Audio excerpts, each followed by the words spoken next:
Hello.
Good morning, love wrestling. Happy Sunday. Happy Mother's Day to all the moms out there today. Happy Mother's Day. Yes, so happy Mother's Day to all the moms out there. Hope you have a wonderful, not busy day that you all deserve in your day of rest and your day of praise. But welcome in. It is Sunday morning. It's 10 a.m. You all know what that means by now. You see Drew here. Nope. You see Drew here. What? Yep. All right. You see me here. I don't know. We're somewhere. We're here. It is time for some more Firmly AEW. You know, last week we had a kind of a shortened show because there was only a Dynamite. But this week we're back to our normal schedule. We got a couple shows to talk into and a couple good shows, actually, to talk about. There was a good week in AEW, I feel. But first and foremost, before we start diving in here, Drew, how you doing, buddy? How are things going over there? It's been an interesting year, I want to say, so far. In less than 2 weeks now is my 33rd birthday. Oh, dang.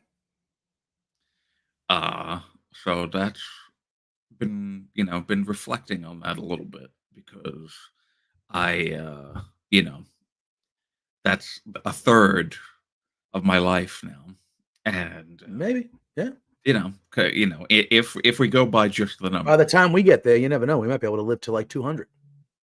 Maybe we'll see what modern technology that's given us. Gosh, when I was a kid, they still had the rolling television carts in classrooms with VHS connected to them. Bro, yeah, 100%. Bro, I'm older than you. I didn't have a cell phone until I was 19. That was my first cell phone. I see like 4-year-olds walking down the street with cell phones now. I'm like, what the hell's going on here? What is wrong with society? Yeah. But I was my household didn't have my first computer in the house until I was in 6th grade. Now you go to school and they give you computers to do your work on. Yeah. It's crazy. Sometimes you don't get them back. No, but it's a wild time. It's a wild time. That's from personal experience. Yeah, it's pretty wild to think. In the past few years have had a little bit of rough patches personally. So I'm trying to turn it around this year for the 33rd. There you go. And it's been a balance. It's been about 50-50. But yeah, I think it's going to start trending positively. Good. I hope so. We got Omar in the chat saying, hello, what's good, guys? He says, how about that Adam Copeland, Kyle O'Reilly? Yeah, how about it? We're going to be talking about it. I know I've been saying it on here for a little bit now of how much I have enjoyed or how much I am enjoying Adam Copeland's run in AEW. And week after week, he just gets better and better. And it is crazy. It is crazy. Obviously, that's on Collision, so we'll be getting to that at some point, the main event of Collision. But I wrote on Twitter right before the match was happening, I was like, guys, I am like legitimately super pumped for this match right here. And it delivered. It delivered. I have very much been enjoying Adam Copeland in AEW. He's one of my favorite things in the whole company currently. Everything that he's doing, he's been excellent. Yeah. But we will start with Dynamite. There is a chance, we don't know if it's going to happen, but our boss man, Spencer Love, was at both Dynamite and Collision this week. He is traveling home from Vancouver, though, so I don't know if he's going to be able to make it, but he might pop on for a little bit and share some of his experience. So we might get a run-in from the boss. I'm not sure, but either way, we'll start diving into Dynamite now. So Dynamite, I thought was a solid show. It kicked off with a grudge match of sorts. It kicked off with Orange Cassidy going one-on-one with Trent Beretta. And this is in response to Trent Beretta ending the wrestling career of Chucky T and that parking lot brawl from a few weeks prior. I thought this match was very good. You could feel the emotion behind it. I thought they did very well. The commentary of talking. I mean, obviously, if you're an AEW regular watcher, you know the history of these two. But I thought commentary did a very good job of explaining that to everybody. I thought you could feel the emotion. You could feel the tension between the two. I thought it really came across in the match between Trent and Orange Cassidy that the two of these guys really were out for blood. They were out for blood. This was a real blow off. I mean, it's not a blow off because there will be more after what happened at the end of the match, but it felt like a very personal fight. That's what it felt like to me. A very personal matchup here between these two. Right. I thought it was really good. Orange Cassidy gets the win in the match, and he used an exposed turnbuckle to do so. And then there was some aftermath after the match as well, Drew. We saw an attack by Trent after the match, which ended up with Orange Cassidy getting pile driven into the steel steps. And then you have security coming down. Don Callis is there. Chris Statlander comes down. They're continuing this Don Callis, Orange Cassidy, whatever this is going to be. We really don't know yet. But I thought all in all, this opening segment from beginning to the aftermath after the match with Statlander and Cal and all of it, I thought it was really good. And even though I still do not want Don Callis near Orange Cassidy at all, Drew, I am still very intrigued to see what the hell is going on with Orange Cassidy and Don Callis. Yeah, it's what I couldn't even think of what it could be. It's like it's Orange Cassidy. He's not going to turn heel. That doesn't feel right. And I believe last week, I think I remember saying that. Good morning, Scott. I actually have been wanting. Oh, hey, Scott. I think I had been kind of wanting. I think I said that for a while now. I had actually thought that an Orange Cassidy heel run would be a fun thing. I said that, yeah. So, but not at. Which I don't disagree. But I don't think you need to turn him heel by aligning him with Don Callis. Like, can't he just turn heel by his actions? Well, you know what I mean? Like, why does Don? And again, I'm not super duper anti Don Callis, right? The guy fills a role and he's good at his role. People hate him because guess what? That's his role, is to get shit on and for people to hate on him. It just feels. And again, we're not even close to finding out what this relationship is, if there is one, where we're going here. So we got to let it play out. But at the same time, like, I don't know. I just look at it and I'm like, what the hell does Orange Cassidy need Don Callis for at all? Besides the heat. If AEW is like, we don't think Orange Cassidy, even if we tried on his own, would get booed. If he's with Don Callis, he'll definitely get booed. Unless they're thinking that way. Maybe. Could be, maybe. I mean, it did work with Takeshita, I'd say. Yeah. Nobody was booing Takeshita. Yeah. But when Don Callis was with him, they were I mean, is it that they're booing Takeshita? No, they're booing Callis. I don't think they're booing Takeshita. I think at least I only can speak for my right. Like, I know Takeshita's a heel. But whenever Takeshita's wrestling, I'm genuinely excited that I get to watch a Takeshita match. So it's not like I'm there going like, oh man, I want this guy to lose. Like, but I think the boos are for Callis because Callis is like, he's the most. You could make an argument. He's probably the most hated figure in AEW from like a crowd reaction standpoint. It's visceral when he walks out of there. Yeah, that is true. I don't know. I think that maybe it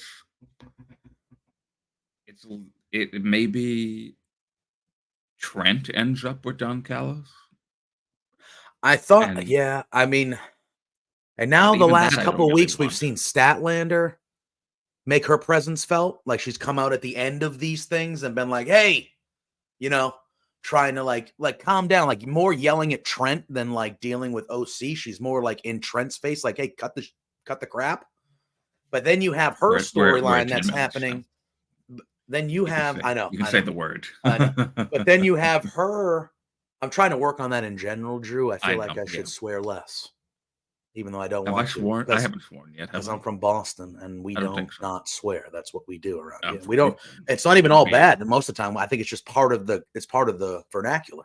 It's just if you're not throwing swears in your normal speak. Are you from New England? Boston and Brooklyn. You know that we may hate each other sports teams wise, but we're not terribly unalike. We're not unalike. No, we're not terribly unalike. We just have really good taste in sports. You guys, it's terrible. But I'm just kidding. But like, you have the Statlander part of it too now, right? But Statlander has her own thing where a lot of people, including the two of us, think that she's going to go a certain way soon. And now Trent already had gone that way, and now OC and Callis, and it's like, okay, are they all just gonna be like what? Like, yeah, it's just it's a dismantling of the best friends. The best friends no longer exist. Chucky T is, unfortunately, I like that Trent is still using the music. I do too. But it's like, but I kind of wish Trent won. Here we go. Oh, here we go. But it's like we're at a point now where it's like, Chucky unfortunately might not ever wrestle again, which is unfortunate. Yeah. Trent clearly turned heel. Now they're all going their separate ways until Trent turned heel. Yes. But Don Callis is talking to the Orange Cassidy babyface of that feud. Yes. So it's very convoluted. It's weird. It is. But I am still intrigued a lot to see where it goes. But while the third person, Chris Statlander, could be also turning heel. Also. Exactly. Yes. So what? It's just there's a lot going on here. I want to see where it goes. But we then see all right, nice quick little visit, bub. See you later. We then see a vignette with the Young Bucks, the Elite, but the Young Bucks, Jack Perry and Okada arriving at the arena. And we see that they're looking for a parking spot, and they just go, oh, yeah, it's Tony's parking spot right there. He ain't going to be here tonight. So they just kind of pull in, and they take the spot reserved for Tony Khan. And that is how the Elite arrive at the arena. I thought that was a nice little funny touch there. And then that segues into a vignette with Kenny Omega. And Kenny Omega is in a hospital bed due to the attacks that we saw at the end of Dynamite last week. And he says that he's got to heal up. He's got to go away for a little bit, but he is still an EVP. And even though Tony is not there, Kenny has the right to make matches. And Kenny says that he's using that power. And at Double or Nothing, it will be the Elite, all four of those gentlemen, Matthew, Nicholas, Okada, and Jack Perry, going against FTR, and at the time, two mystery partners, and an Anarchy in the Arena match, Drew. Now, we obviously will talk about who these partners are a little bit later in the show because we find out who they are by the end of this show. But at the moment, right off the bat, I hear Anarchy in the Arena, and I get pumped up because those matches have ruled. They just rule. And, go ahead. Yeah. They were real. I mean, the first one that happened was I think because they did a stadium stampede during the pandemic. That was the first one that they did. Mm-hmm. God, that was so great. Oh yeah. And then we had Anarchy in the Arena, I think, was the fan version of Stadium Stampede. Yes. Right? That's kind of how I think they based it. Yeah, they were like, hey, fans are back in the building. Because they did a second Stadium Stampede, right? That started outside and then it ended. And that's the one that Matt Hardy, like, almost killed himself when he jumped off the thing and hit his head and stuff. Yeah. Yeah, that was like in Daly's place. Yes, but it like started outside, version. but then it made its way into the ring, and then I think how many Anarchy in the Arenas are we at? Is this the third one, the fourth one? They haven't had a ton of them. I believe this is the third one. The third, right? They've had two, yeah, because there was one at All In with the BCC and the Elite. No, All Out. Yeah, All Out. No, All Out. Yeah, yeah. So I mean, but I the one that Claudio references. Yes. And Collision. Yes. Last night. Yes. But I hear that and I'm like, cool. And I think it's a good introduction for Jack Perry too, to like his first kind of match back, I guess. To be in a multi-man match where like it is going to be chaotic and he can, we're going to talk about Collision, but he had a good little thing on Collision where he was talking about Anarchy in the Arena and stuff like that. I think this will be a good showing for Jack Perry. I know we will preview Double or Nothing as we get closer to the day, the morning of, and things like that. But I would assume going into this match very early on that Jack Perry is going to be the one that gets the victory for the Elite. That's what I would do. That's what I would do. Yeah. To establish him back and like this guy's going to matter, dude. That's how I'm looking at it on the out, like just from like, hey, we're a few weeks out now. But how'd you feel? So you feel good about the Anarchy in the Arena? I assume Omega won't be coming back for a little bit, maybe a couple more vignettes if they filmed some stuff when he was there. But I assume we won't see him for a little bit to kind of heal up in real life, but like play off the attack and things of that nature. Yeah. But yeah, I mean, right off the bat, if you're going to tell me Anarchy in the Arena, it's just going to be a wild time. I actually thought that this was going to lead to a blood and guts match. I thought that's where they were going to go too. I thought that's where but maybe they'll save it for when maybe if you save it, I don't know if the Elite will continue to grow in numbers. I don't know if this is what they're going to stick with these for. I hope they do for a little bit, but I don't know. Kenny Omega comes back. A Hangman Page comes back down the line, maybe as you're heading into the later half of the year or the late summer or something like that, pending on when everybody does come back. You still could do a blood and guts down the line with it. But I agree with you. I thought that's where they were going to go right away. But then I heard Anarchy in the Arena. I'm like, that makes a bunch of sense. It'll be a blast and a riot. And anything that was multi-man, that would involve, I think it's just perfect to have people going after. Oh, 100%. The Elite because of what they did to Tony Khan and what they did to Kenny Omega. Exactly. So it makes sense. And like the only thing that this does though is obviously for the Double or Nothing, which we're expecting a large card. The AEW usually does a pretty decent sized cards. It takes away a tag team title match and it takes away a continental title match. Now I'm okay with that, but AEW has a ton of belts, but that is obviously two championships that obviously will not be defended on the show. I don't have anything against it either. I think that as of right now, and of course by design, they haven't really established new contenders for those titles. So what is it just going to have a random match at the pay-per-view with some, they already have random matches alone on television. I don't need it on pay-per-view. Yeah. Collision was full of those. But it's not a problem for me that they don't have individual matches on the card. Yeah, I think we'll be fine. Trust me. I think by the time we get to Double or Nothing, we won't be thinking about it. But I did see some chatter on there, like, oh, no tag. I'm like, okay, what are you gonna do? I'm gonna think that maybe I mean, I think it would be a smart thing for them to do this. Oh, yeah. But maybe they say that, Tony Khan brought the rankings back, but the Elite took them away because they don't want to adhere to Tony Khan's way of booking. That'd be something, wouldn't it? And so because I feel like, why would you bring the rankings back and then just not care about it immediately after bringing it back? That just doesn't make sense to me at all. Yeah.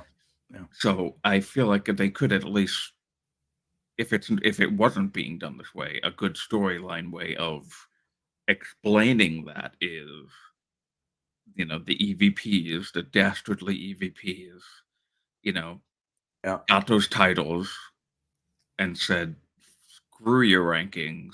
Yeah. We don't give a shit about that. Mm-hmm. And they'd be like, oh, okay. So, Tony was just, he was it kind of plays into what a lot of figureheads online talk about with Tony, of how he's, the friend guy and all that stuff. Yep. Hey, he let them do whatever they wanted to do. He's just the money mark, all those buzzwords that come from certain places of the internet. Yep. I say just lean right into it. Just lean right into it, because eventually that will finally give them something else to have to talk about. 100%. And so I say, it's like what I said, the EVP characters of Matt and Nick doing what they're doing right now is a play on what people have said about them. Sure. And I like it. I think that you just lean into it, that stuff. And they say, hey, imagine the Elite come out and they're like, hey, Tony Khan, that money mark, Mr. All Friends Wrestling here. Yeah. He was like, oh, he was such a big fan of the Young Bucks, and he wanted to start this company with the Young Bucks. And guess what? We played him like a fiddle. We got whatever we wanted from him. We even got to control this company. Lean into that stuff. I would love it. Yeah, that'd be a great idea. That would be a great idea. I would love it too. We then have Tony Schiavone, and he interviews Serena Deeb. Serena Deeb comes out and she gets personal. She talks about why she was away from AEW for a little bit. She talks about how she was suffering complications from seizures and things like that, and kind of went into detail about seizures in general and kind of the stuff she was dealing with. It was a very personable moment. You could see you could hear the crowd getting behind her and stuff, which I thought was really nice and touching. And then Toni Storm interrupts. And she calls her a charity case. She says, what a savage, Toni Storm. But she comes out and she goes, oh, nice story. But I don't care about your charity case. I really don't care what you went through. And she's just giving her the shit. And Serena Deeb finally has enough. And she just clocks her. She just clocks her and knocks out Toni Storm. And yeah, I mean, these two are on a crash course for Double or Nothing. This match is going to fucking rule at Double or Nothing, guys. This match is going to kick all sorts of ass at Double or Nothing. There was not much of anything beyond just Serena Deeb coming out and claiming that she wants a title shot. Yeah, yeah. And they very quickly turned it into something meaningful here. Mm-hmm. And I agree. And now I'm all for it. I'm ready to see the match. I am too. And I think it will be one of the better matches on that show. If they give these two ladies time and say, go do your thing, they are going to do some special stuff. I am very much looking forward to this match. And I thought that, this was short and sweet. I loved seeing the more personal side of Serena Deeb and seeing her vulnerable and talking about kind of her life. Like, that's going to get people to get behind her. And I thought it was very effective. You could hear the crowd at the start of the promo. They were kind of chanting and like, they weren't really like fully focused or anything. But when she started really talking about it, you could hear them paying attention and you could hear them getting behind her and you could hear them, proud that she got through this type of stuff. And I thought it was just very well done. And when she clocked Toni Storm, that crowd popped. And yeah, it was good stuff. I'm looking forward to it. Quick little backstage thing. We had Rocky Romero, Orange Cassidy's in the trainer's room. And Rocky Romero walked in there and says that he wants to try to win the unified 6-man tag titles with Orange Cassidy. They would obviously have to find a partner, but he said he was interested in doing that. So that was a quick little thing here. We then had Mariah May defeating Harley Cameron. I'm not going to lie to you. Harley Cameron was good in this match. I have not seen her wrestle this might have been the first time I've actually seen her wrestle personally. But I thought she was really good in this match. I thought this match was pretty good with Mariah May and Harley Cameron here. Mariah May gets the victory, as you would assume. She was going to get the victory, but I thought all in all, they had a pretty decent match here.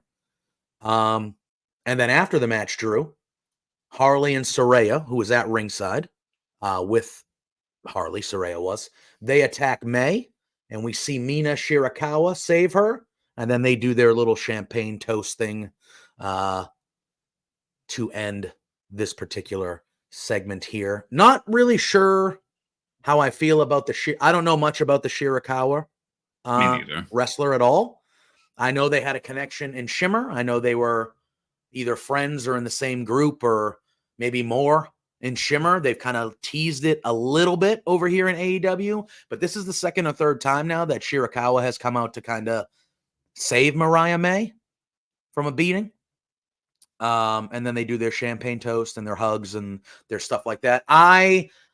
The aftermath of the match hit me a lot less than the actual match did. I thought the match was pretty decent. I thought the match was pretty good.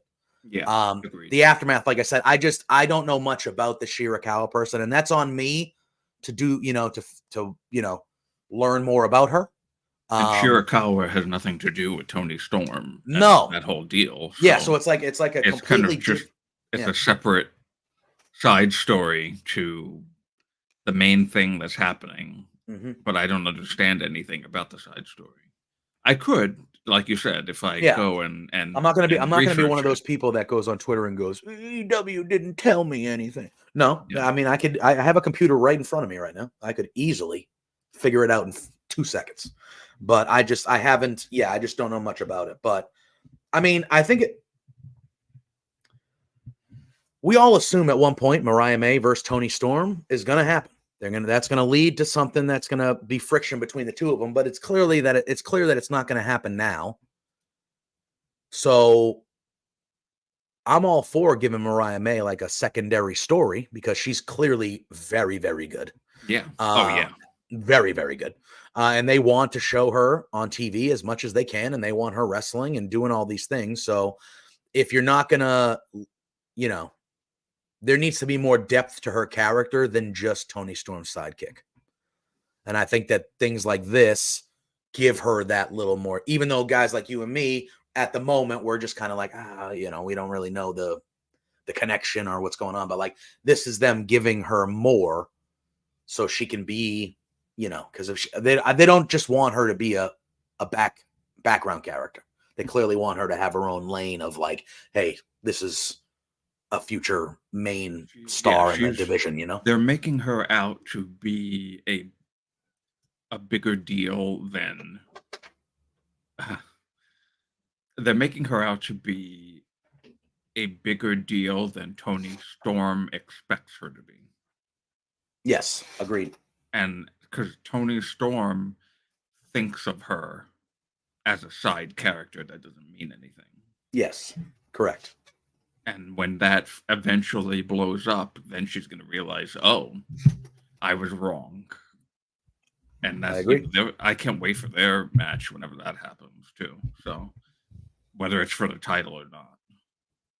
Oh, my God. I hope it is. I mean, obviously, we don't know where they're going. I hope it is.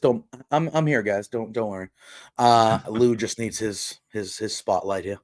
Hi, bud. Hi. But yes, unbelievable, this guy. Unbelievable. Unbelievable, this guy.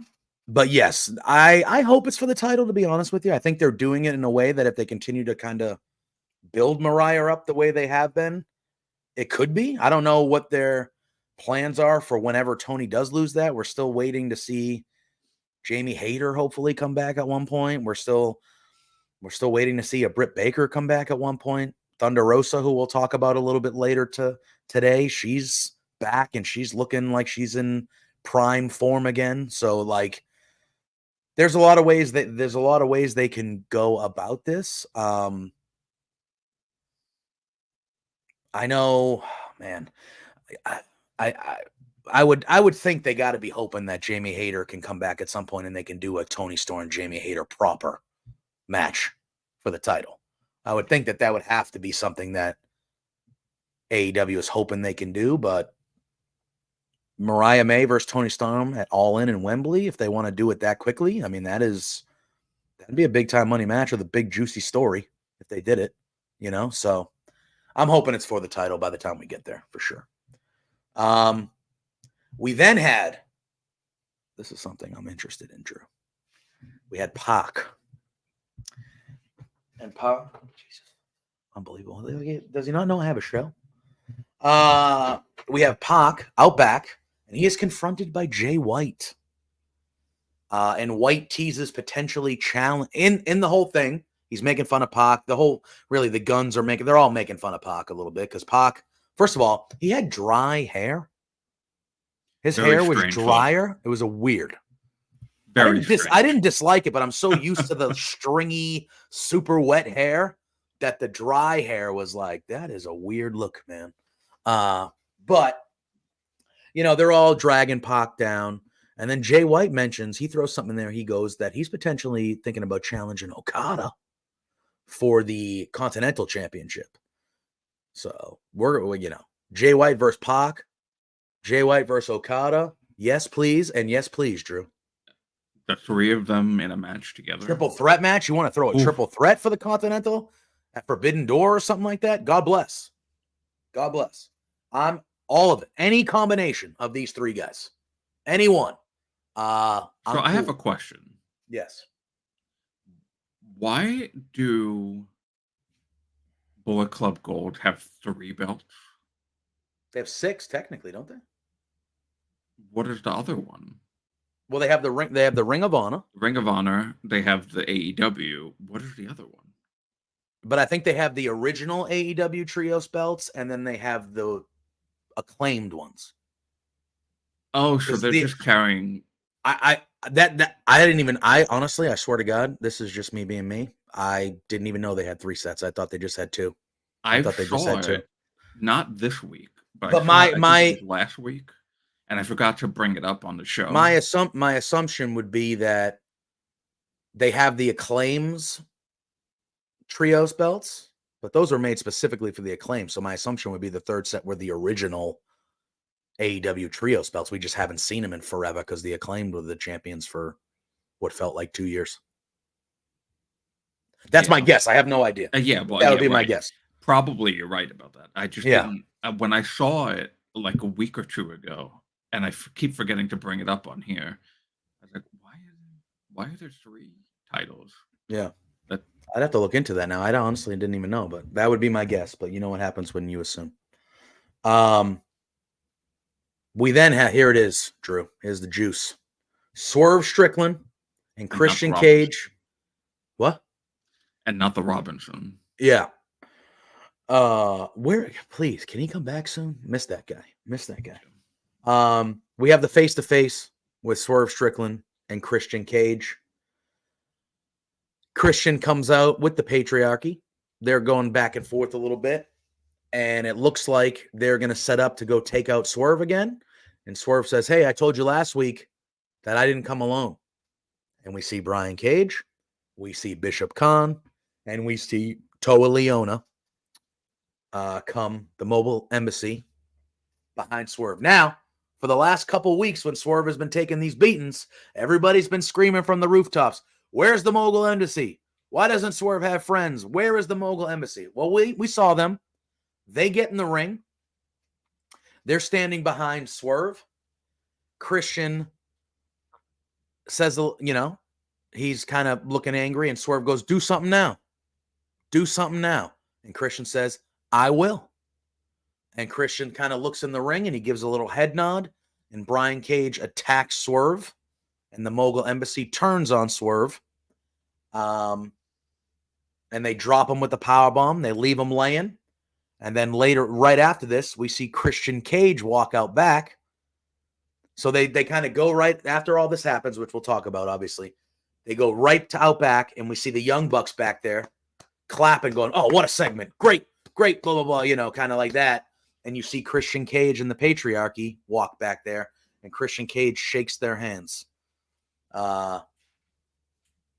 Just kind of saying like, I like the way business is being run around here these days, kind of thing.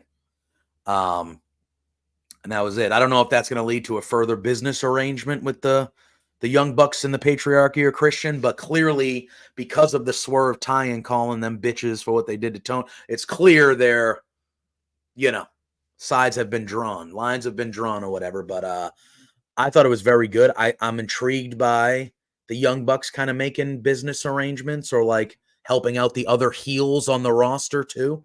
You know what I mean? Like they're kind of helping out other guys, which I find to be kind of intriguing where that could go. But it can't be, like if somebody else is a heel that had previously gone against the Young Bucks. Yes. I don't think they should be helping them. No. But I think with Swerve Swerve talking trash the last couple weeks about what they did and calling them bitches, saying it's a bitch move. I like that the Young Bucks were like, "Oh, okay, well, guess what? We're going to make your life a living hell by helping this guy. Hopefully beat you, most likely, but or like trying to at least." But I thought the whole segment was great, Drew. We'll talk about where Mogul Embassy goes from here because we see them on Collision. So we'll talk about that more in depth here. But what'd you think about the whole kind of Christian and the business arrangement with, it seems like the Young Bucks, the Mogul Embassy, and Christian are kind of all involved in this kind of taking out Swerve. I like the whole, evil heel thing. Like, oh yeah, now that I'm a heel and I've had a good relationship with the Young Bucks, and Tony Khan's not around, I'm gonna, kowtow to them a little bit, and they're gonna, because we're friends, they're just gonna give me what I want, which is what I said earlier about leaning into the all friends wrestling thing. Now, 100% do it, and this is starting to establish that. That's great. I don't know if obviously we had been talking about, and everybody had been talking about Mogul Embassy. What's happening with Mogul Embassy now that Swerve is champion? I don't think that it was the wrong idea, obviously, to turn them. I think that was the right idea to do that. Yes, I agree. I just kind of maybe would have waited until after Double or Nothing. Okay. I think it would have been better, in my eyes at least. I feel like I would have waited for Double or Nothing for them to lay out Swerve at Double or Nothing after the match. And like just have them not really like help him as much as they could have, but still be there for him. And then when they see that he's still, doing things on his own, and Nana just, I would have had them have matches like what they had on Collision. Leading up to Double or Nothing, while Swerve is doing his thing with Prince Nana, and Nana just doesn't come out with them. And then at Double or Nothing, it comes to a head there, and then they go, well, we're the reason why you won this match, really, because we were there for you, but you've never been there for us. Yeah, I mean, and that's, on Collision, that's the gist that we got. Scott said it in the chat there. That's the gist we got from Brian Cage on Collision when he was asked, like, hey, why'd you do what you did? And he was basically like, hey, we were with Swerve. We were helping Swerve this whole time. And then Swerve got selfish and he dropped us like nothing once he had bigger opportunities, and he left us high and dry. And now he's getting what he deserves. My thing is, and this is where I agree, and I understand why they use Christian to kind of be the catalyst for this turn, right? But I'm not expecting Swerve and Christian to go. I think this is going to be a one-off in my mind. Like, they'll have the match at Double or Nothing, and then I don't see this being a long-term feud. I think this is just a boom, and then Swerve's on to the next thing. So this is where I agree with you that, like, I feel like the Mogul Embassy turning on Swerve shouldn't just be a secondary thing in a larger story. Like, Brian Cage is fighting Swerve on Dynamite this coming Wednesday. Going to be a great match. To me, even though I understand there'll be people records and this and that, to me, Brian Cage versus Swerve for the AEW World Championship, you could turn that into a pay-per-view match for me, and I would buy into it. If you did it right. And I feel like, Swerve's not, I don't think Swerve's going to go through the whole Mogul Embassy, like fight them all. He might as a whole. I don't think he's going to have one-on-ones with all of them, but Brian Cage is the guy, right? Brian Cage is now going to be the main solo guy, you would think. And the Mogul Embassy, I would like that to be built more. Like, cool, you want to have the one-off match this week, cool, but like after Double or Nothing, can we revisit that and have like a proper feud with these guys? Because there is a story there, and they were essential to the beginning of Swerve, kind of, in AEW as he started to rise up the ranks and stuff like that. Like, I don't like it just kind of being thrown together a week before a pay-per-view as like, hey, we're going to have this match. Like, I would have liked more progression in the Brian Cage Swerve aspect of things, because I think you could really build that to be like a match that people would really, really, really be invested in. Yeah, I agree, because definitely having them do this now, I think, wasn't the right thing. I think having them do it at the pay-per-view would have been the right thing to set up Brian Cage for the next pay-per-view. Yeah. And maybe they still, would you be okay with that? You're going to Forbidden Door. Would you be perfectly okay with maybe the main event of Forbidden Door being Swerve Strickland versus Brian Cage? Yeah. Or, I mean, I think there's like for the AEW World title, if the two main matches were Moxley versus somebody from New Japan for the IWGP and Swerve versus Brian Cage for the AEW, would anybody really complain about that? No, I don't think so. I mean, sure, people would. People complain about everything, but you know what I mean? Like, would anybody honestly have like not anybody, but you know what I mean? Would there be a massive uproar about what Brian Cage? What is this? No, because I think it, for me at least, it makes sense. Yeah. They were a group. Mm-hmm. He was the guy, really, he was the muscle of that group. Yes. Lit between the Mogul part and the Embassy part. Like, he was the Embassy. He was the top guy of the Embassy. Yep. When it became the Mogul Embassy, then it was Swerve. Mm-hmm.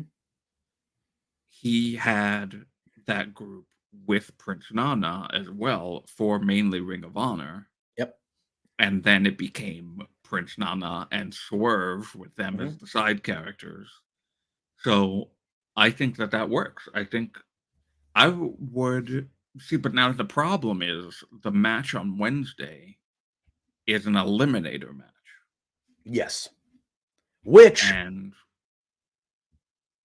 the pay-per-view is 2 weeks from today, right? Correct? Yeah. So I would not be opposed, and I don't know if this is where you were heading. I would not be opposed for the other guys in the Embassy or Christian in the Patriarchy. Swerve's got a lot of guys going at him now. He's got the Young Bucks after him. He's got the whole Patriarchy. Now he's got the whole Embassy. He's got a lot. Hangman is floating around outside of the universe for a second. Like, he's got a lot of, and he's the AEW champion on top of that, which a lot of people who might not have personal problems with him, they want that belt. So Swerve is a marked man, but he's got a group of 7 or 8 people that are like coming for him right now. What if Brian Cage just wins that match on Wednesday?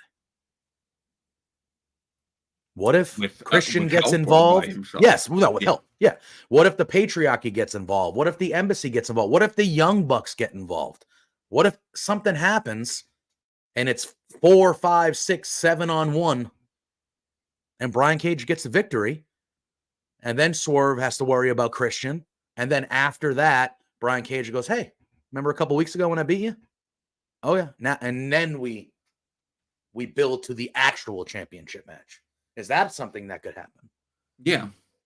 Okay. I think that could, right? Winning the Eliminator match, well, I was worried about it being an Eliminator match because I was trying to think of how Brian Cage could win. Yeah. Because I feel like he should, actually. Yeah. As much as I love Swerve, the playing with Christian or the Young Bucks, somebody interfering to help Brian Cage, I think works and is the right thing to then have his next title defense after Christian be Brian. So yes, it makes sense. So I would not be opposed to. Probably, I would imagine it would end up being Christian that would help. That's what I would assume. The Patriarchy or Christian would be the one that would do it. Because that would build more to their match. And then you would have the Brian Cage thing then in the background of like, oh, well, once this is over, we know that Brian Cage is he's getting his title, at some point, which would be, again, I think that's the way to go. I think that's the way to go. And we haven't seen Prince Nana. We did not see him this week. No, he was not there on Wednesday. He was not out on Wednesday at all, and he was referenced on Saturday, but he was not. He was not there on Saturday with Swerve either. I mean, obviously, he's going to choose Swerve because they attacked him. 100%. He's not going to choose them to be the manager of. So I think it's just at this point, and I hope that this is a good thing to say. I feel like Swerve's aura, while amazing on its own, Prince Nana just doing the dance it's amazing. And when you don't see it, you miss it. And I missed it this week. It's weird. You know what it is like? It's like before. I'll tell you exactly what this is like. It's like before things become over the top, and it's here it is. This is what I mean. Kurt Angle's song before the "You Suck" chants. Yes. When you hear the song before people start chanting "You Suck," it sounds totally different. It doesn't even sound like the same song. Yep. No, I agree. When you hear like an original iteration of Seth Rollins' song before the "Burn It Down," and it's just like that instrumental. But with the "Burn It Down" now, it's like it makes the song totally different. It's like that type of a thing. Prince Nana doing the dance with Swerve's music gives Swerve's music a different feeling. So when you just hear Swerve's music and you don't see Prince Nana dancing, it just doesn't hit the same. I agree. I'm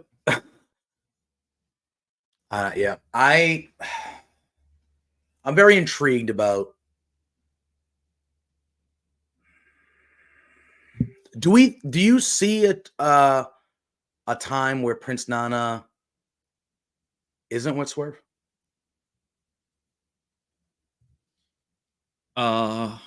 Aside from him selling injury angles? Yes. You mean? Like I mean, do you think that they're going to happen at some point? I would imagine. Because I wonder where. I just found it. Yes, he's selling the injury thing from the attack the week before, but I find it kind of, could it be something that the week that the Embassy turns on Swerve, he's not there? Like, is there more to that than just him selling the injury from the week before? Like, could there be more to that? Could there be, you know what I mean? I don't want it to be that. But you know what I'm trying to get at?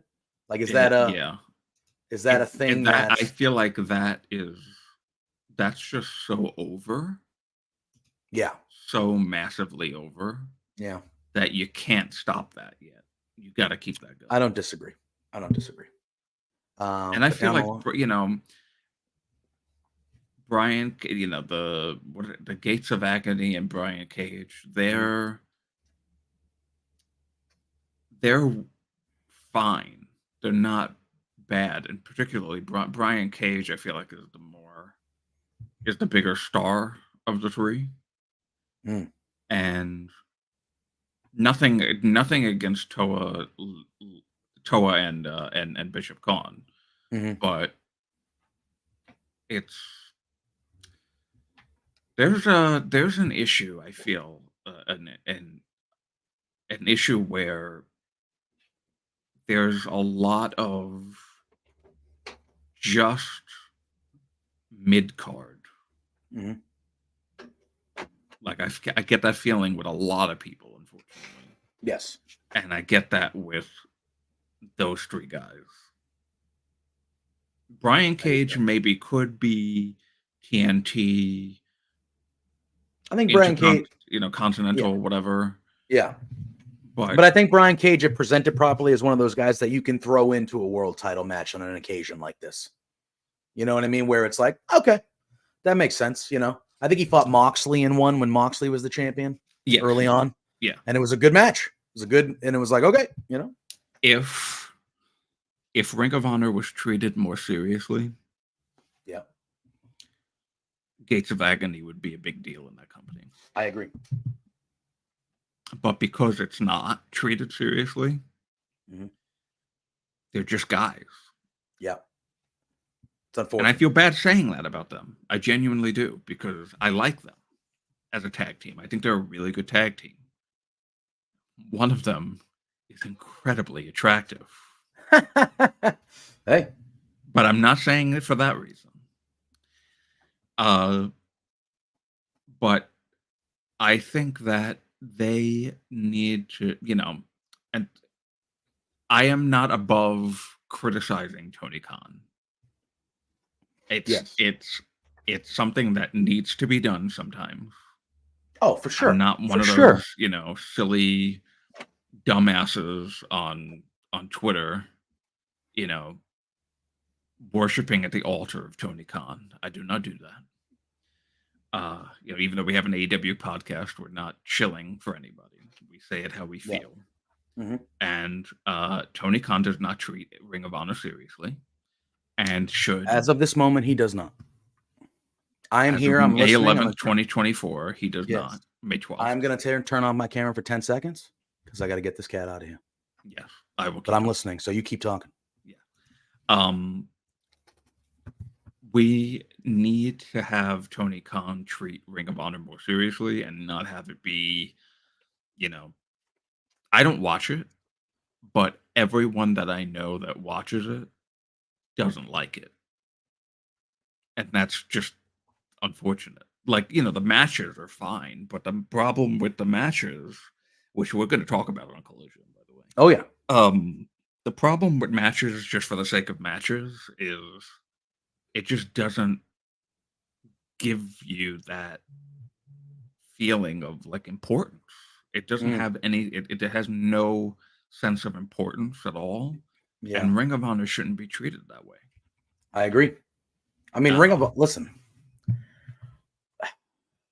without Ring of Honor, there is no AEW. And I feel like, like Ring of Honor is one of those, without Ring of Honor and the lineage of Ring of Honor, like, does AEW, like, you know what I mean?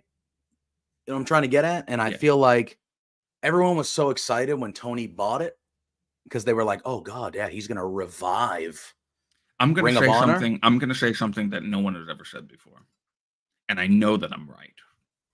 And I don't mean it as a slight to AEW. I don't mean it as a slight to Tony Khan or anybody who works there. Yeah. AEW is an extension of all of the products that got put to the ground because of WWE's dominance. Yep. Yeah. I'm okay with that. I agree. AEW is WCW. AEW is ECW. AEW is Ring of Honor. I would even say to an extent TNA. Even though TNA's still around. It is. But every company that was in the face of WWF or WWE that then was taken down or squashed to a point of not being seen as legitimate competition. This company, AEW, is a byproduct of. Because that's what, and definitely in the start of AEW in 2019, it really had that feeling. And it wasn't just because there were ex-WWE or WCW guys there. It's when a wrestling fan has seen one company be the top company for many years. Yep. And having their relationship with wrestling be squandered because of one guy wanting it to be the way that he wants it to be, regardless of what the fans think. AEW was born because of that. So, and it's gotten, to the point where it's gotten to now, where, it's not as popular as it was in 2019. There are, it's some, we don't talk about ratings, we don't talk about ticket shit and all that garbage. There's some concerns. There's some concerns. All of them, that all of them spew out there. Yeah, but there are some there are some concerns when you look at those things. Now, we don't, like you said, we don't talk about it because those aren't what's important to us. But there are concerns. There are concerns. They're in arenas that sit 9,000 people and they're selling 2,500 seats. That's a problem. That's a problem. Now, is that a problem where they shouldn't be booking those arenas and they should be going to smaller places? Maybe. But the bottom line is, at one point, they were hot enough where they were selling those type of arenas out. Now, they've gone to the TD Garden 2 times now. And the TD Garden holds 13,000 people, and they've sold over 10,000 tickets both those shows, right? But not everywhere is Boston. Not everywhere is Chicago. Not everywhere is New York. Like, if you're going to Madison, Wisconsin, and you're going to a 7,000 seat arena, sorry, Madison, Wisconsin ain't balling out to fill that arena. You're going to get 1,700 people there. So maybe when you're going to a town like that, you should probably go to a smaller arena. I think they can be smarter about how they're doing things. Hey, we're going to Chicago. Yeah, we know what we can do in Chicago, so let's go there. Oh, we're going to New York. We know we can go here in New York, so let's go here. Oh, we're going to Little Rock, Arkansas. Okay, maybe we shouldn't go to the 12,000 seat arena, because who in Little Rock, like, you know what I mean? No offense to anybody that lives in Little Rock, Arkansas, but you know what I mean. Like, they can be better about that, because some of the ticket prices are, dude, they had to move Forbidden Door. They were gonna have Forbidden Door in Arthur Ashe Stadium. That was the original plan, and they had to move it because they were not going to sell enough tickets. And that is a pay-per-view. That is a massive pay-per-view. And they knew that they weren't going to sell enough tickets, so they moved it to Long Island in a smaller arena where they will sell a lot of tickets. Like, regardless of how much you love AEW, and you and I do, Drew, we do. We are very pro AEW. We love the product. We will complain about things on here, but we are very pro AEW. That's a problem. That is a problem. If you're announcing big shows and you have to move the big shows quietly, because you're not going to tell her. But when you have to move the shows quietly for whatever reason, but when one of them is ticket sales, that is an issue. That is a strong issue. I want this company to succeed. Oh, of course, they're about to hit their 5-year anniversary, and they're going to. They're gonna get a new contract. They're not going anywhere, and I'm happy they're not going anywhere. But there are things that they need to generate buzz. I'm not worried now. Yeah, but if we're at the 9th year of their second contract and it's still the same, I might be a little worried then. Yeah, 100%. I know it could, like you said, I know they're going to get a new contract. I know they're going to get more money. I know that that's going to be fine. But it's got to change. Yeah, something has to. So, we then had a really good, negative. No, but it's not though. It's not. I don't think it's negative because I feel like it's coming from a good place because you and I want the company to succeed and prosper. So I think it's coming, when you care about things, sometimes you got to be on it, I'm sure this time, anything you got to sit down, you got to go, hey, we got to have an honest conversation here. It's not going to be a fun one, but it's going to be better for us in the long run here, hopefully, type of thing. But we had Willow Nightingale in the back. She cut a pretty good promo here. She's talking about how physically she's a little beat up. She had a black eye from one of her matches she had over the weekend. But she said mentally she's ready. She's ready to go. She's ready to defend the TBS championship. And she's ready for Mercedes Moné. They have a history. They didn't get to finish what they started due to whatever happened and the injury and stuff like that. But I liked it a lot. I liked that they're letting Willow talk here a little bit. She's cut a couple good promos here this last month or so. Oh, this has been a really great month for Willow. Yeah, I agree. Yeah, what'd you think about this little segment with her? She, I like that she's kind of going at Mercedes the way that she is because it's playing into the last match and feud that they had for the New Japan championship. Mm-hmm. And I think it's just going to be, if they're going that way, I mean, we all assume that this is what's happening, but if they're really going to do Chris Statlander being the one that's been pulling the strings behind the curtain, mm-hmm.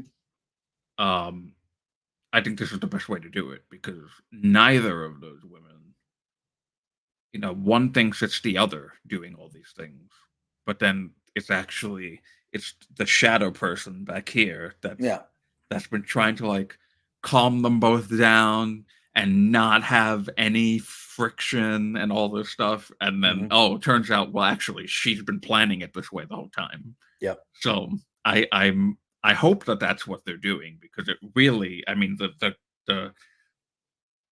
groundwork has been, this is what's happening, right? Yeah. Yeah. Right? This is what's happening because, 2 weeks ago, or was it last week? When they were at Daly's place. That was last week? No, 2 weeks ago? I don't know. 2 weeks ago. Yeah. Chris Statlander, she's like, always, we gotta let me tug on Mercedes' shoulder and then move away really quickly. Mm-hmm. So that this way Mercedes whips around and slaps Willow, even though it wasn't Willow that did it. It's gotta be that. It's gotta be that this is what's happening. Let's hope. So yeah, we'll see. We'll see. Yeah, I'm very much a fan of what they're doing with all three of the women right now. I agree. We had a pretty good match, not a long one, but a pretty good match with Jay White and Rocky Romero. Rocky Romero was on point in this match. This was probably the best I've seen him in AEW. But Jay White gets a victory over Rocky Romero as expected. But I thought this was a nice little match. I don't not care about Rocky Romero. Yeah, it's one of those things where, and we don't have to dive super deep into it, but it's one of those things where I like Rocky Romero. He's fun, but I know whenever he's wrestling, he's not winning. So, was the match? You know what's funny? That's the theme of Collision this week. Yeah, like it's one of the, and they have, and AEW has a lot of these people. AEW has a lot of these people where you see them and you're like, hey, I like Rocky Romero. I liked what I've seen him in New Japan. I know he's been around for a little bit. I know he was kind of been here or there. Like, I like him, but he ain't beating Jay White. He ain't beating Jay White on Dynamite tonight. Like, it's not happening. So, like, was the match good? Yeah. I thought it was good. I thought Rocky Romero looked really good in the match, but at no point throughout any of it was I like, yeah, Rocky Romero has a chance at all. And it's like that with anybody he fights. Now, earlier in the night, he did tell Orange Cassidy he wants to go for the 6-man titles. That would be different, maybe.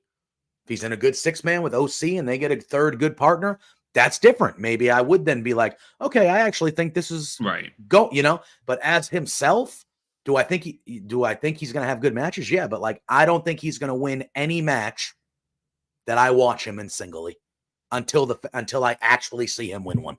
I'm not going to believe that. And AEW has that a lot of the time. Again, these are not knocks. Talk about it, these are not knocks, but like, there's a lot of things like that sometimes. All right. We then have a very awesome training vignette. Showed Samoa Joe training, which was pretty cool. Oh, yeah. I like this. And what was the line? I wrote it down. Hold on. The line he said at the end. Oh, God. Someone, sweetly. He goes, warriors are often motivated by fear. Samoa Joe is not one of those men. He is what those men fear. That was the line that Samoa Joe said at the end there. I adore Samoa Joe. So I love everything he does. But I love a good training montage. Who doesn't like a montage? Oh, yeah. Come on now. They're awesome. Yeah. I thought this was great. I thought this was fun. It was great. I know the line, the line's kind of cheesy a little bit, but like Samoa Joe saying it, I believe every word that comes out of that guy's mouth. Every word. So. Yeah. Where do we think he's going?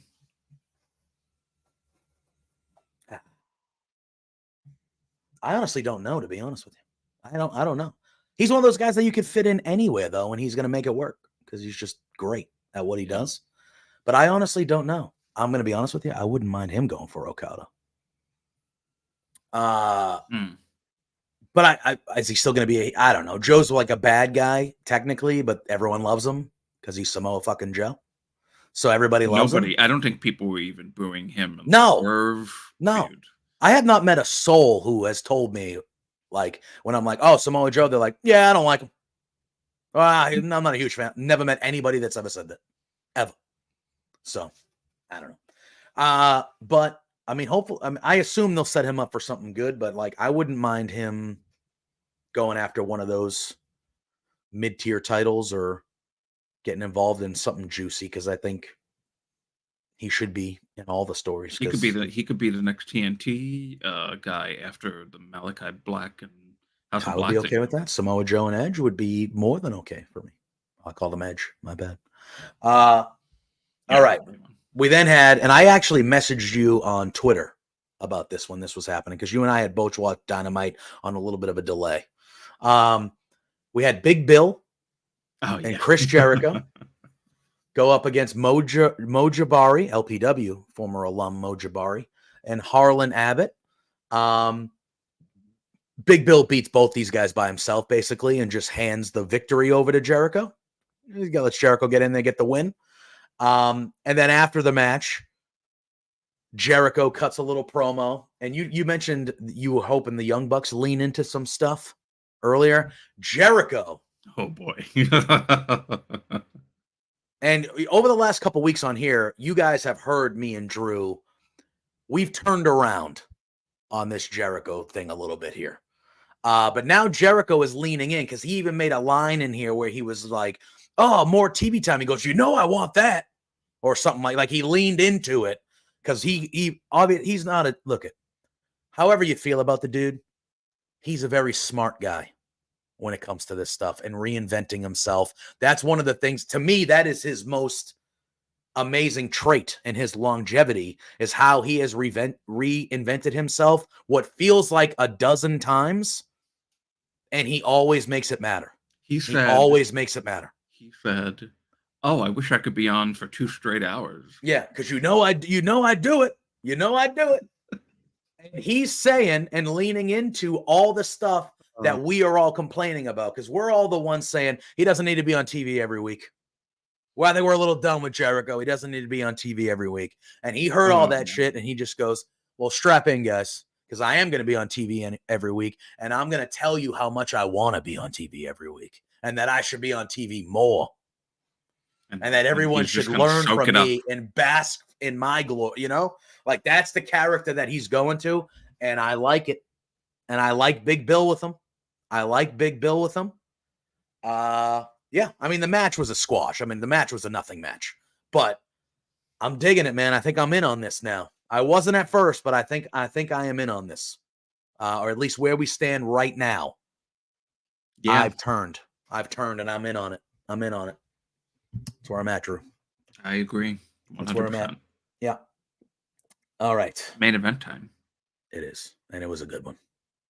Adam Copeland in his first of 2 main events this week. Brody King, obviously he fought Buddy Matthews the week prior. Adam Copeland, right before the match, says that he was so upset or so angry or whatever that he called Tony Khan and he made this match a no DQ. So this match is now a no DQ with Brody King, and oh my God, was it? Brody King had a crimson mask on this match. This match was rough, but I mean rough in a good way. Brody King was beating the crap out of Copeland. Copeland obviously bloodied Brody King. It took 2 spears, including one through a table, to finally help Adam Copeland retain the TNT Championship by beating Brody King. Before we talk about what happened after, what'd you think of this match? I love Brody King as well. He's another one of those guys that I love everything he does. This match was brutal. It was. Oh, yeah, it was brutal. It was brutal. This match was brutal. The blood just poured. Oh, my God. Oh, it was nasty. My word. It was nasty. But I loved it. From that impaler spot. Yes. Like, ooh. Yes. Wow.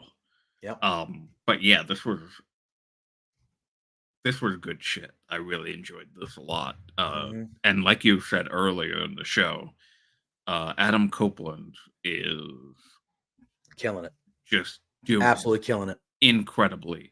And just the way he's doing it so different now too. Even from when he just got in the company. Like, I feel like he's, he started incorporating like a lucha style sometimes. We've never seen stuff like that from him. No, and he was on the Swerve podcast a couple weeks ago. I might have even said this last week, but he was on the Swerve podcast recently, and he told Swerve, he said, I'm trying to do a new move that I've never done before in every one of my matches. Yeah, I saw that part. Like a new move that nobody's ever seen me do. And like that to me right there tells me that this guy's having the time of his fucking life. And he's just like, you know what? I get to go out and have these banger matches with these people I've never wrestled before. There's no limitations. I'm not being told what I need to do. Like, and you can see it. You can see it. Like, it's just, they're all completely different matches. He had a completely different match with Buddy Matthews last week. That was a banger. This match was a brutal, no DQ, violent match. That was amazing. And we're going to talk, probably in a half hour or so about the main event that he had on Collision, which was a completely different type of match than this one with Brody King. And it was even better than this one with Brody King. I just think he is, he's a first ballot Hall of Famer. He's had a Hall of Fame once in a lifetime career, but this is really good. This is easily a little sooner than you think. Yeah, I know. But this is easily the best he's been since he's come back from his injury. Like, if you're including everything since he's been back after his retirement, this is like, holy crap, man. I never thought I would see him doing this type of stuff. It is incredible. After the match, though, Brody King. Wait a minute. Hold on. Wait a minute. Yeah. After the match, Brody King starts to attack Adam Copeland, and Kyle O'Reilly comes out to make the save like he said he would. He said he would have Adam Copeland's back if things got crazy. And he comes out, he makes the save. They kind of have a little handshake, blah, blah. And then we see a vignette a little bit later where Kyle O'Reilly walks up to him and he says, hey, I said I'd have you back. I did. But like, there's something I want now. Saturday nights in my hometown, Vancouver. I want a shot at that. I want to Cope open. And Adam Copeland even goes, he goes, I knew there was more motive or something like that. He goes, but I respect that. And he was like, Saturday night, you got it, man. So that happens. But we also had a Mercedes Moné promo in there where she was leaning into the heel stuff a little bit. She was leaning into the heel. And she said she was going to wipe the smile off of Willow's face and that the CEO thrives in the spotlight under pressure and she is ready to become the TBS champion at Double or Nothing. Mercedes Moné. Mercedes Moné threw out the first pitch at the Red Sox game yesterday. That happened. We see that on Collision, but that actually happened. I haven't plugged this ever, I don't think, on this show, but I was just laughing because sometimes, well, I'll say a lot of times, when it's Sunday and I've forgotten much of what happened on Dynamite, I go to Cage Side Seats, my former place of work, and I go to the live blog of Dynamite, and that is done by the absolutely incredible Miss Claire Elizabeth, who is a treat and a wonderful, wonderful human being. And she said, post match, Brody attacks Copeland and Kyle O'Reilly makes the save. Yeah. Mercedes Moné is interviewed backstage looking like bisexual ice cream. Bisexual ice cream? What does that mean? Like I'm imagining it's how she was dressed. Yeah. Maybe. But that made me laugh. And I have to put it's a good line because I love her. We got a Spencer Love popping in the chat. Hey Spencer. How are you, guys? Hey guys. Yeah. Hey Spencer. How are things? All right, we then have not the main event match of Dynamite, but we have the main event segment. The Elite comes out. Kazuchika Okada has a special message for Kenny Omega, and he says, the best bout maker says, get well soon. That was his special message to the best bout machine, I should say. I'm sorry. The best bout machine says, get well soon. And then Matt Jackson gets on the mic and he wishes Tony Khan his best wishes in recovery and things like that. And he says that Kenny Omega tried to end their 15-year-long friendship. Nick Jackson says the only reason that Dax and Cash saved them is because they hate the Young Bucks, not because they like Kenny. It's because they hate the Young Bucks so much. And then they officially accept Anarchy in the arena. Then FTR comes out. And then they reveal who are the two guys that they got to agree to team up with them for Anarchy in the arena. The first one to come out, Eddie Kingston. And then the second one to come out, somebody who knows Eddie Kingston quite well, one Bryan Danielson. The four of them walk down to the ring. They get in the ring and they attack the Elite. And then there's a little brawl ensues, and that's how the show goes off the air. So at Double or Nothing in Anarchy in the arena, it will be the Elite versus Team AEW, Eddie Kingston, Bryan Danielson, and FTR. How do you feel about that foursome representing AEW, Drew? I really like it a lot because all of those men have had, three of the, actually four. Yeah, because Bryan Danielson's debut in the company was when the Elite were heels. And he went with he went for the Kenny Omega match. Yeah. So all four of these men have contention with the Elite. for sure. Yes. And I had also forgotten, of course, even the Brian Okada factor because of Forbidden Door last year and the arm, the injury that he sustained. Yep. So it's like there's so many intricacies here. Jack Perry, not really much with any of them. But no, but the FTR's friends with Punk, and they could. Okay. FTR's friends with. I think they're staying away from Punk from here on out. I think they're done with that. But FTR are friends with. Oh yeah, they're definitely not referencing. Yeah, but you there's a way you could figure it. Yeah. So it. So yeah. So and then Brian and Kingston Eddie, they have a history. Had their match and now have respect for each other. Yeah. So something interesting happened on Saturday, which we're gonna go over to Saturday right now. We're gonna go over now regarding Blackpool Combat Club. Yes, because they actually started the show on Saturday, so that'll be the first thing we talk about when we transition over here in a sec. So I think that this makes sense, and I am very much looking forward to it. I am too. So then we move over to last night. We have Collision. And it starts off with the tag team match, and the BCC that we talked about, Claudio and Danielson, are going against Top Flight. This was a great tag team match. Top Flight is excellent. This was terrific.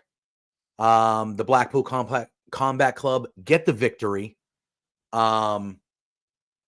This was the first Bryan Danielson match since April 21st. So about 3 weeks or so he hadn't wrestled, I think, since Dynasty. This was his first match since Dynasty, which is good to see him get in there before Anarchy in the arena. That means that he's obviously, hopefully, okay. Back and forth match. Really, really good. But the BCC, too much. And Claudio, just a gnarly running European uppercut to Darius Martin to end this match. Unreal. And after the match, Bryan Danielson grabs a mic. And at the moment that he grabs the mic, both him and Claudio are in the ring. And Danielson, he puts over Top Flight. He goes, round of applause for Top Flight. And he goes, those guys are, that's what AEW is about. Like, those guys are the future of AEW right there, those guys. Puts them over a little bit. And then he turns that into, that's why he's fighting for Team AEW. Because AEW is a place he wants to be, where the best go to wrestle, and he's doing that thing. We got to finish this, and then we're going to talk about where the best wrestle. Yeah. And then, Scott, I don't disagree. Yes, I agree with that too. Yeah. But he basically says that he agreed to be in Anarchy in the arena because he loves AEW, and he'll do whatever it takes to keep AEW the way it is, and not with the elite running around thinking they run the place. And I thought it was pretty good. But during this promo, Claudio at one point just kind of looks at Bryan, and he doesn't really do anything, but he looks at Bryan and he's just like, all right, whatever. And he just leaves. And you see him leave, and then the camera cuts to him again, kind of walking through the, around to the back, taking off his tape and stuff like that. We did see on Rampage, and I don't know how deep we're going to dive into Rampage. I didn't see it. Okay. But on Rampage, there was a backstage interview with Claudio where he was asked why he did leave the ring. And Claudio referenced the other Anarchy in the arena that he was in with Danielson. And he was disappointed that he's doing something with Eddie. He said Eddie Kingston could go back to the guy we all know he is in a second. Like, what's he doing? Whatever. He wants to do this. Whatever. But Claudio this is the only thing I saw from him. Yeah, Claudio isn't the happiest that Danielson is in this match, it seems like. Yeah. It seems like. What'd you think of that's the only thing you saw. What'd you think of the Claudio promo, and just where do you think this goes? We all know Danielson I think earlier yesterday, it was reported that Danielson's contract goes through All In or All Out or something like that. I think it was right before All In. Yes, but he says he hopes he can make it to Wembley, but he really wants to end at Wrestle Dream because it's in Tacoma, Washington, and that's where he saw his first ever wrestling show. So we know we're in the last 5 or 6 months of this guy. We know, right?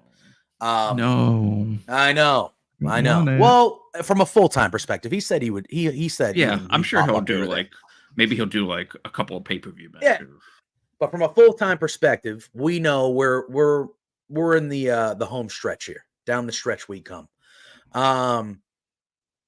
Do you think that the Danielson leaves the BCC and kind of does his own thing on his way out? Like Moxley's kind of separate from this, clearly, at the moment. And Wheeler Yuta is still out injured, but like, I don't know. The interview with Claudio, like it didn't seem like he was like pissed at Danielson or anything, like not super pissed or anything like that. But clearly there's dissension happening. He doesn't agree. Do you think this goes to one of these guys? Like, do you think that's what they're going to do here? Okay. So you're wearing a Blackpool Combat Club shirt. Right now. I am, yes, for the reason of what I'm about to say right now. I try to strategically wear certain shirts for what's happened throughout the week. Yeah. Like last week I wore a Kenny Omega shirt.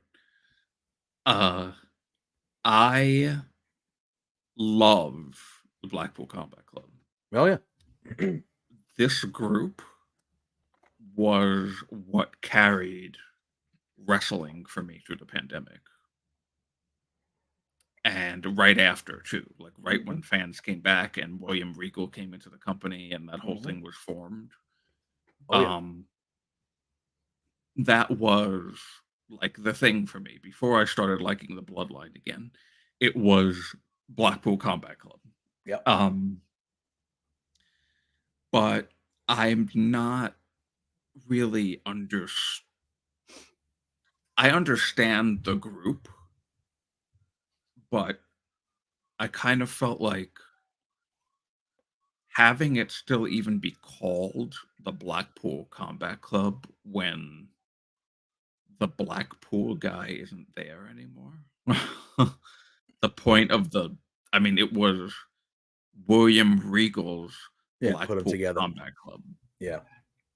And he's not there. And why? It's even like, it's kind of even wild to say that because sometimes I legitimately forget that William Regal was in this company for a cup of coffee. I'm going to be honest with you. Until you mentioned his name, I know he was in AEW, but wasn't even a thought. Wasn't even a thought. You had said that. I was like, oh yeah, shit. He was in AEW. Yeah. I just feel like at the time, like, why is this still the Blackpool Combat Club? Just, it could be the Moxley Combat Club. It could be the Danielson Combat Club. Mm-hmm. It could just be the Combat Club. The Blackpool part doesn't really make sense to me at this point. But I'm very much, I've been a fan of the group. I've been a fan of everyone in the group. Yep. It's gone on for like over 2 years now, I think. It's been like almost 3 years. Yeah. I'd say it was like probably 2 years. I'm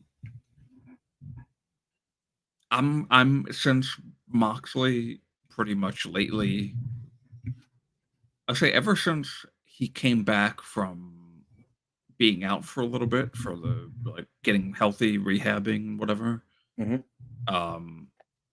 He's mostly been doing his own thing more than being a part of Blackpool Combat Club. Yeah. And even Danielson has taken steps away from it, and like he had like almost 6-month run of Okada to MJF of not being anywhere near Blackpool Combat Club related things.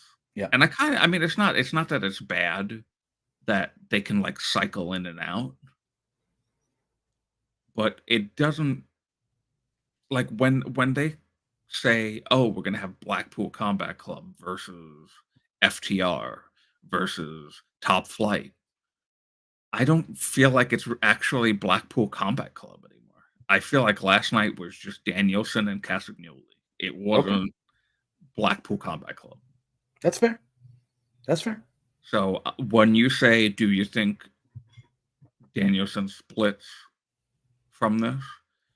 I don't think there is it anymore. Really. That's fair. That's fair. Yeah, I don't necessarily disagree with you at all.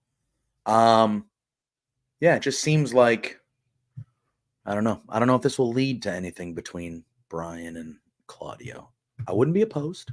Let it be. You know what? Let this last 6-7 months be.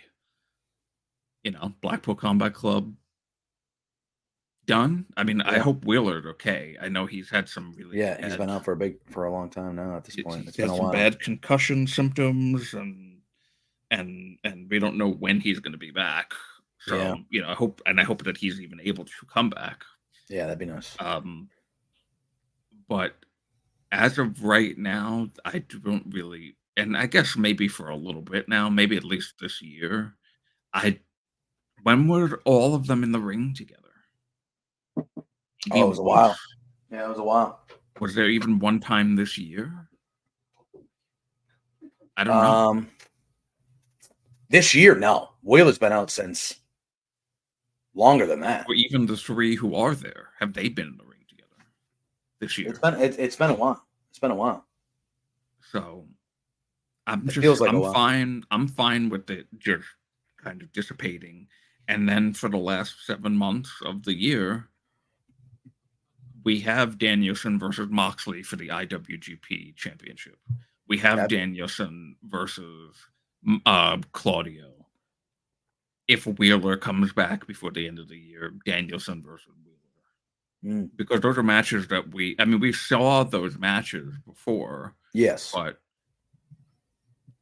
we don't need it anymore. We don't need the Blackpool Combat Club as a group anymore. And we could just have them fighting each other. I would love to see Danielson and Moxley go at it again. Oh my god. For the IWGP Championship. For sure. Oh, that would be amazing. So yeah, it's not. Yeah, it really was. It was sparked from you telling me if I think Danielson is splitting from Blackpool Combat Club. It's like I don't think there really is a Blackpool Combat Club anymore. It's fair. That's a different way to look at it, to be honest with you. We then had another good match. Will Ospreay defeated Lee Moriarty. Shane Taylor was in a part 1 of 4 of what we talked about earlier. Yes. We know one person is definitely the winner and one person is definitely the loser. Correct. Shane Taylor was at ringside, and that came into play here, and they're clearly going to set up a Shane Taylor Will Ospreay match, which is happening next week. They already announced it. Happening on Collision. All right. Beauty. Bro. And we know what the result of that match is. 100%. 100%. But you know what else is going to happen in that match? Shane Taylor going to kick all sorts of ass. But lose. Oh, yeah. Absolutely. All right. Bye, bud. See you later. Peace. I swear to God, just Roderick Strong was on commentary. I thought Roderick Strong was hilarious on commentary as well. My favorite thing is when Will Ospreay was contemplating the Tiger Driver a couple times. And the first time, Roderick Strong just yells. He just goes, "Do it, you fraud!" Just yells at him, "Do it, you fraud!" For some reason, it just made me pop. But I think, again, listen, I have Lee Moriarty on a different level in AEW than I do Rocky Romero. But this is, like you said, it's the same shit. It's the same stuff. Lee Moriarty, one of the better wrestlers on the planet. And he has shown that. In this match, he showed it. He went toe-to-toe with Will Ospreay in this match.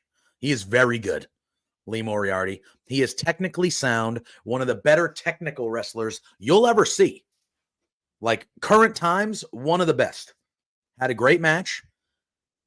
Looked good. Had times where he was dominating this match against Will Ospreay. He looked great in it. But for not 1 millisecond did anybody on this planet think that Lee Moriarty was beating Will Ospreay. Let's be real. It wasn't happening. And you said it was 1 part of 4. Well, Shane Taylor was at ringside. Anytime that Lee Moriarty would get in control of the offense, it was kind of revolved around Shane Taylor distracting Will Ospreay or kind of stuff like that. Ospreay gets the win. He wins it with the Stormbreaker, and he kind of does it while staring at Roderick Strong. And then Shane Taylor, right after the match, attacks Will Ospreay. And he leaves Will Ospreay laying in the ring.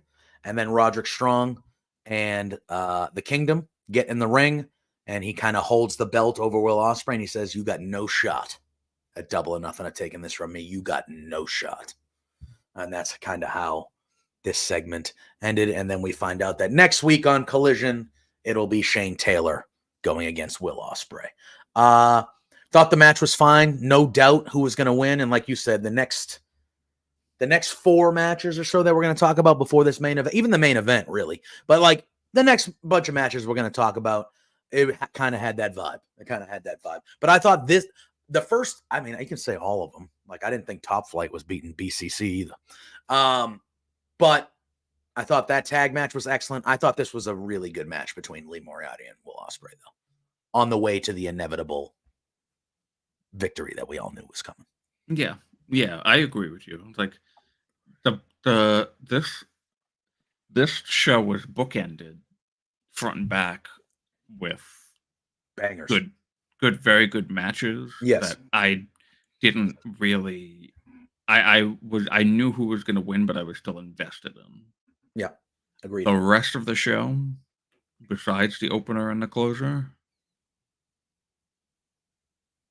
no, I thought it was all right. Didn't really care that much. It's fair. We then got the highlight package of Mercedes Moné throwing out the first pitch of the Red Sox game from earlier in the day. We then had, this was an exciting one. And I know Spencer popped in the chat and said hi. We mentioned earlier that Spencer was at both these shows this week. We had a lot of LPW alums. LPW wrestlers, performers that have wrestled for us on these shows. And this next is a very quick squash match, though. So it didn't go so well for these fellas. But Brian Cage and the Gates of Agony went against the Voros twins and Evan Rivers, friends of LPW, performers of LPW. The match was literally like less than 2 minutes. Like, they just got ruined. But it was good. It's always good to see our LPW. Yes, and Ophelia. Oh, good to see you, Ophelia. Glad you're here. Later on Rampage, Dalton Castle had a match, and Evan Rivers was dressed up as one of the boys, and that was great.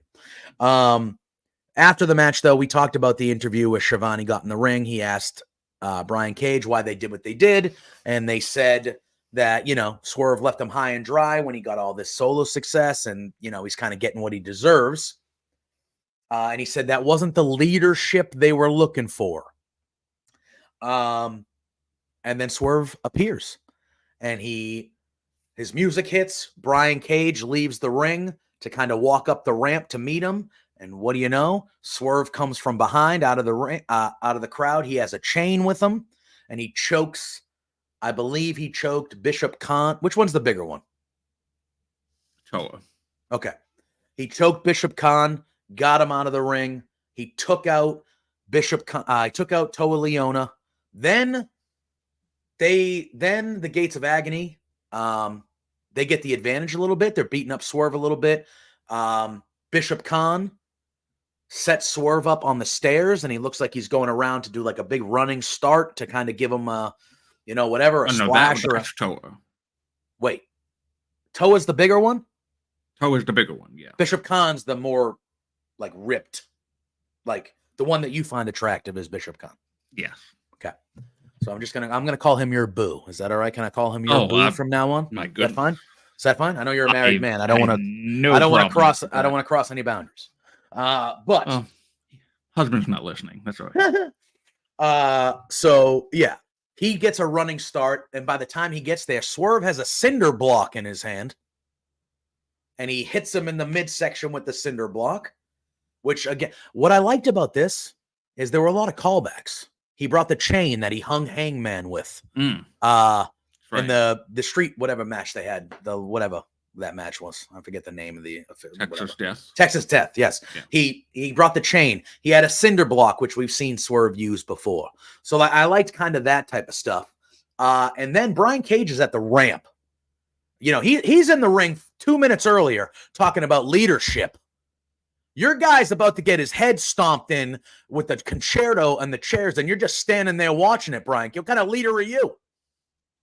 Get your ass down there. Jesus Christ. Anyway, sorry.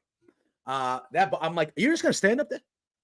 I'm like, Brian, you're just going to stand up there and watch your stablemate. If you're that guy, how do you feel after that?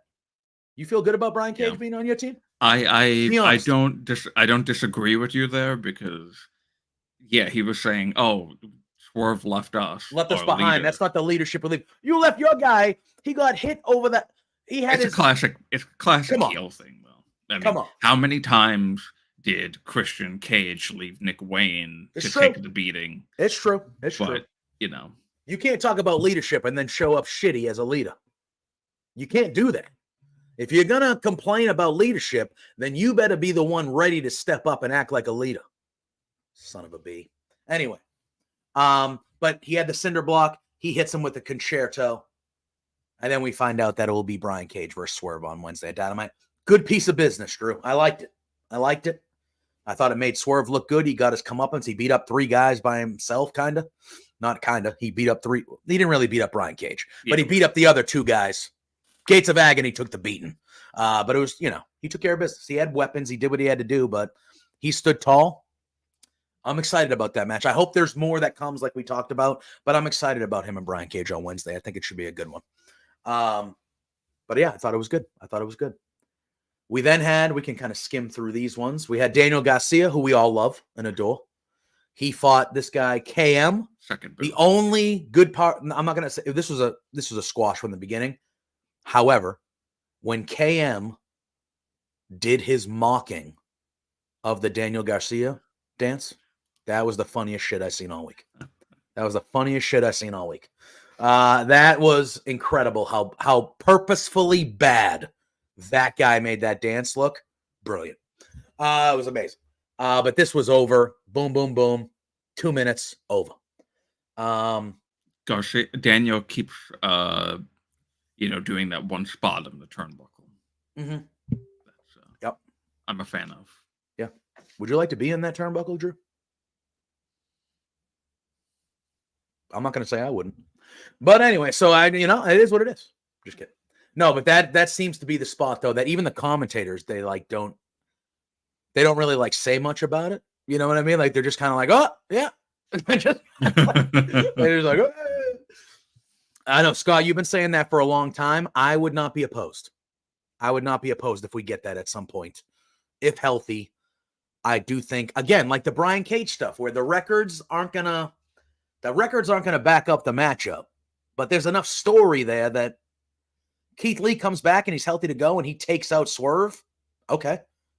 They still haven't had their one-on-one match. Literally. Yeah. From the first time.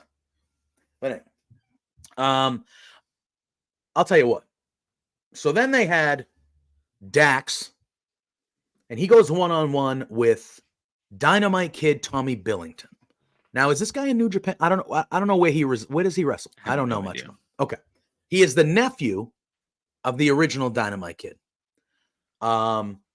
This match was very good. Dax is just a tremendous solo. He's a tremendous tag team wrestler. He's just a tremendous wrestler. But we've seen him have a bunch of these good singles matches.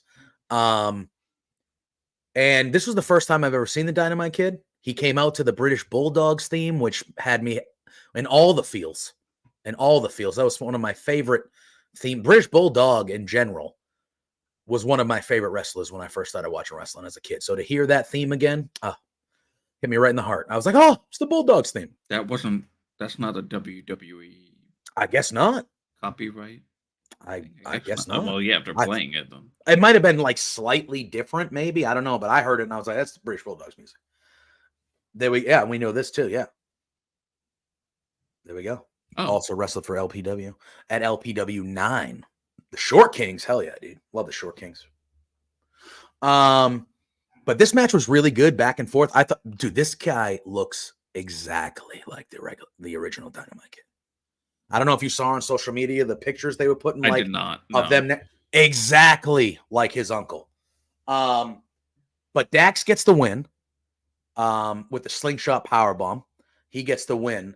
But I thought this was a really good showing for Tommy Billington. And I don't know if this is somebody that's on AEW's radar to where they would sign the guy and have him be on the roster or whatnot, but they made him look like $1 million. He got a standing ovation in the ring after the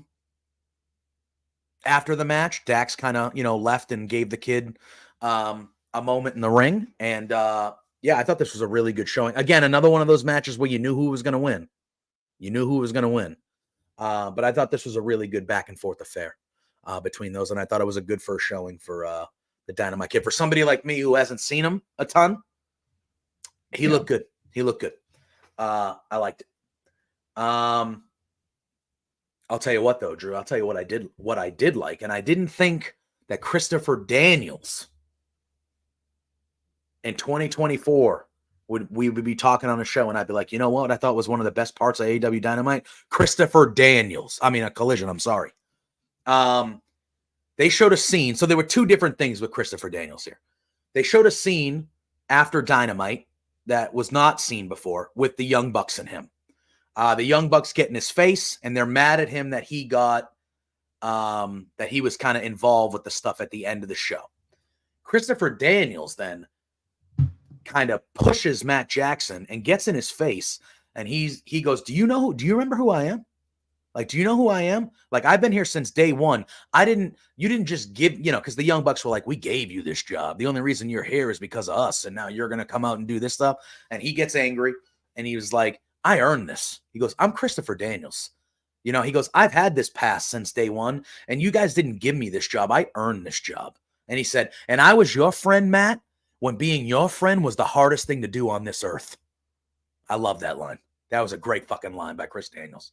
I really liked that backstage segment with Daniels getting angry in his face. Then we saw Christopher Daniels cutting a more regular promo backstage where he challenged the Young Bucks to a tag match.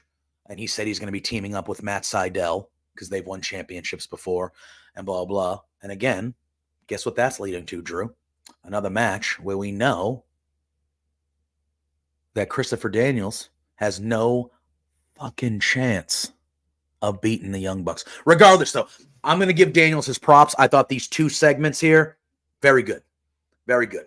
Especially the one that they showed backstage at Dynamite. I like that a lot. Like, that was one of those things where I was like, oh, damn, Christopher Daniels. All right, cool. Like, that was very good. Yeah, so that was fun. Dax Hardwood then cuts a promo talking about the toll the Anarchy and Arena match can have on you. But then he says, that's fine, because on Wednesday night, I'm fighting Okada. So on Wednesday night, we're getting Dax Hardwood versus Okada, which should be excellent. That's going to be, that's a, I don't know who's going to win match. So I'm excited for that. Yeah, I assume there'll be chaos surrounding all of it with, but that match is going to, ooh, boy. We then had Thunder Rosa going up against Robin Renegade. This match was fine, but we all knew, Thunder Rosa was going to get the victory here. Robin Renegade did look good, though. But yeah, Thunder Rosa gets the win. We had a backstage interview with Johnny TV and Taya Valkyrie. Johnny challenges the Bastard, Pac, for a match on Rampage, which Pac accepts. Then they make out and they left. All right, rock and roll. Johnny and Taya made out, just so that we're certain of who. It could have been anybody. But yes, Tony. Yes, the married couple then made out and then they left. And then, Drew, we had this main event. And this main event, Adam Copeland defending the TNT Championship against the hometown boy, Kyle O'Reilly. I like I said earlier in the show, I put on Twitter, I was like, guys, as they were coming out with their entrances, I was like, guys, I'm like legitimately very, very pumped for this match. And they exceeded my expectations. This match was awesome, Drew. This match was so good. Again, Adam Copeland main evented, from a wrestling perspective, main evented both these shows this week. And he had the best matches on the shows. Both shows to me. I absolutely love everything Adam Copeland is doing. This match was great. I'm glad Kyle O'Reilly, he looked like he was back in this match. This was the type of match where I was like, this dude is back. This is Kyle O'Reilly. Let's go. Happy. Very happy. Yeah. This was back and forth, submissions, holds. Man, this was so good. And what I really liked about it, Drew, they're in Kyle O'Reilly's hometown, right? Kyle O'Reilly's getting cheered. Edge is getting some pushback because they want the hometown guy to win. And what I loved was that Edge wrestled a little heelish. Yeah. He was being slow. He was attacking the back. He was attacking limbs. He was submissions and things like that. Like, Edge knew the assignment. He knew that he was probably going to get some boos because everyone was going to be rooting for the hometown guy and Kyle O'Reilly. And he wrestled that way. He wrestled a slower, methodical, kind of heelish type of match to fit the vibe of what the crowd was giving these two. And I thought it was perfect. And at the end, Edge hits a spear. He pins Kyle O'Reilly. He retains. And then they do a handshake. They raise each other's hands. And then it looks like, I keep on calling him Edge, Adam Copeland won't let go of the handshake or of the raising of the hand from Kyle O'Reilly. And Kyle has to like snap his arm away. And he looks at Adam Copeland. He's like, what the hell's wrong with you? And he had some blood on his mouth and stuff. Then Adam Copeland kind of wiped it away and had this puzzling look on his face. And he just kind of took the title and just kind of walked to the back. And the commentary was kind of leaning in of, oh, Adam Copeland's definitely, there's something not right about Adam Copeland. Yeah. He's kind of, the House of Black influence and stuff like that. We then found out on Rampage that Adam Copeland has challenged Malachi Black to a barbed wire steel cage match for the TNT title at Double or Nothing. Are you finding out about this right now? On Rampage, they had Adam Copeland. He was behind a steel cage with barbed wire. And he said, I took care of Buddy Matthews. I took care of Brody King. Malachi, you're next. And I got a challenge for you. You want the rated R superstar? You want to see the extreme guy? Double or Nothing? Barbed wire steel cage match for the TNT title. Oh my goodness. Challenged him. I assume we'll hear. I don't know if we did hear from Malachi. I don't think we did. I didn't watch all of Rampage. I didn't. But wow. Yeah. So all in all, let's talk. What did you think about this main event first and foremost before we start talking about the other stuff with Copeland and how the House of Black might be influencing the way he's acting lately? But what did you think of this main event? Oh, the main event was phenomenal. Oh, God. It was what what Collision was missing for a little bit in regards to crowd atmosphere and a big main event like this. Mm-hmm. We haven't seen that for a few weeks. Man, this was really fun. And just to see Kyle O'Reilly back at this stage to be continuing as best as he's ever been after being out for almost 2 years. Yeah. Just wonderful.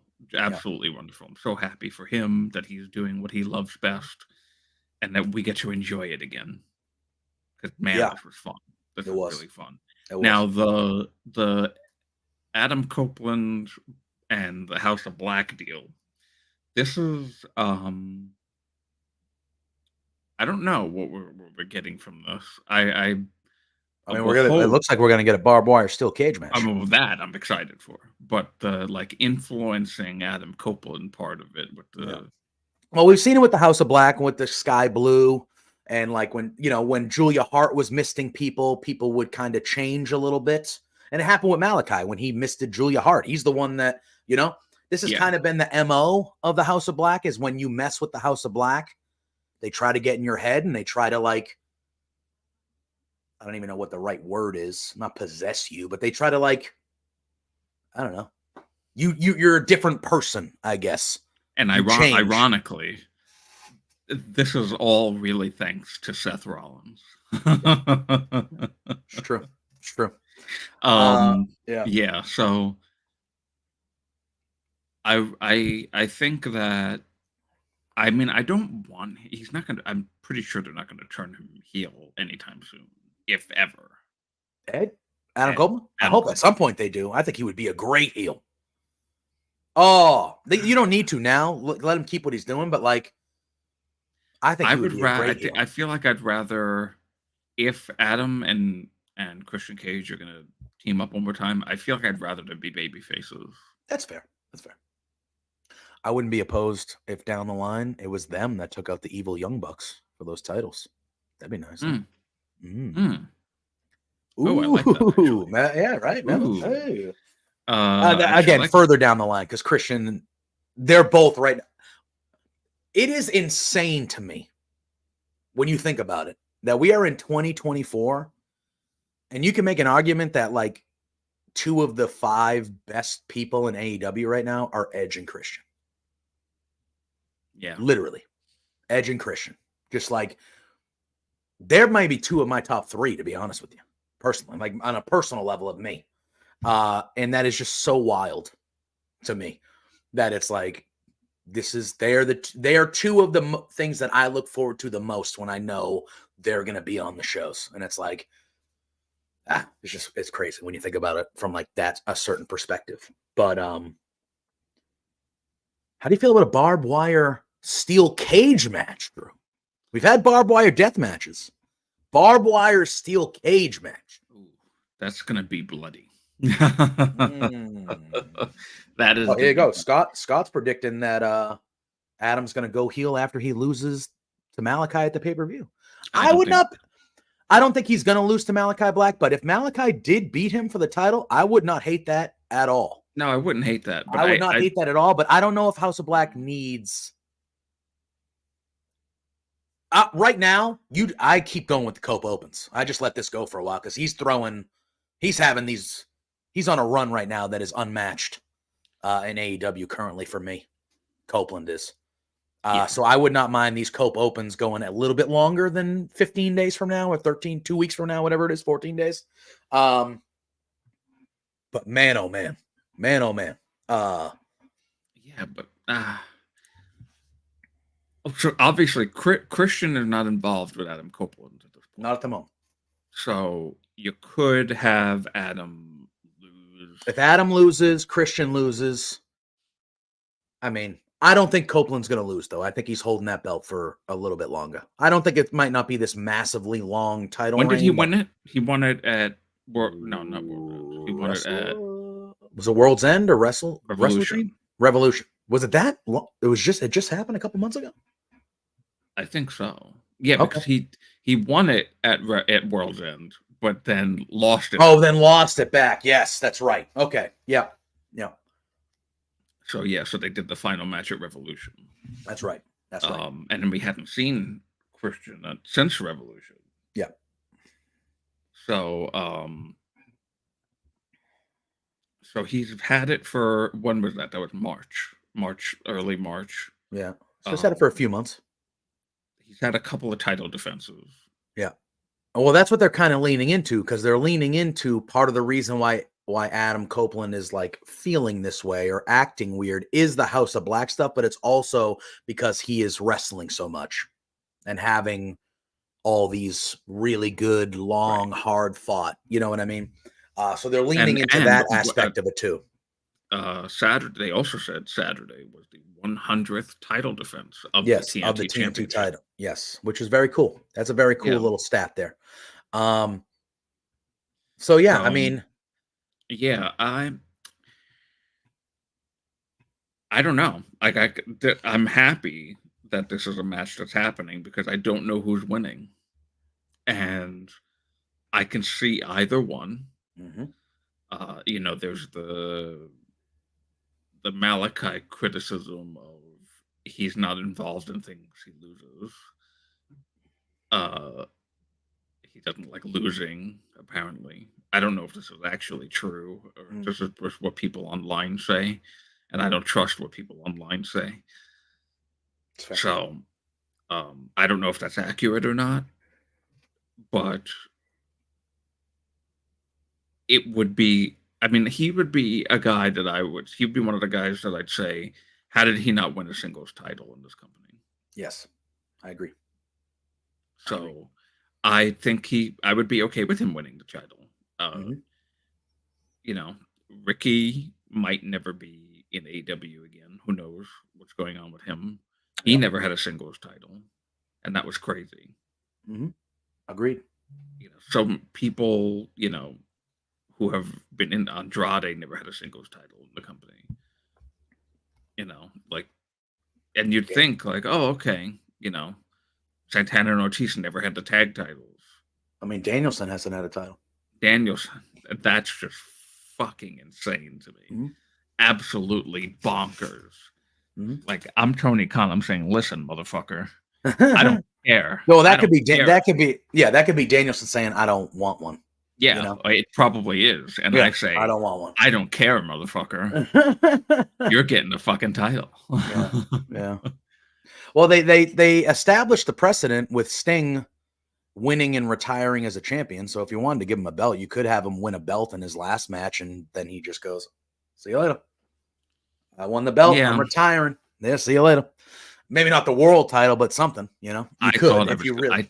When a second Grand Slam, him and Moxley had the main event for the AEW title. Yeah, you thought that was it? Oh, I was so pumped because I thought it was happening. Yeah. It didn't. No.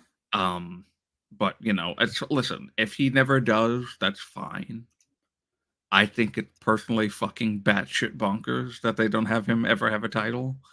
But that's not what it's really about. No.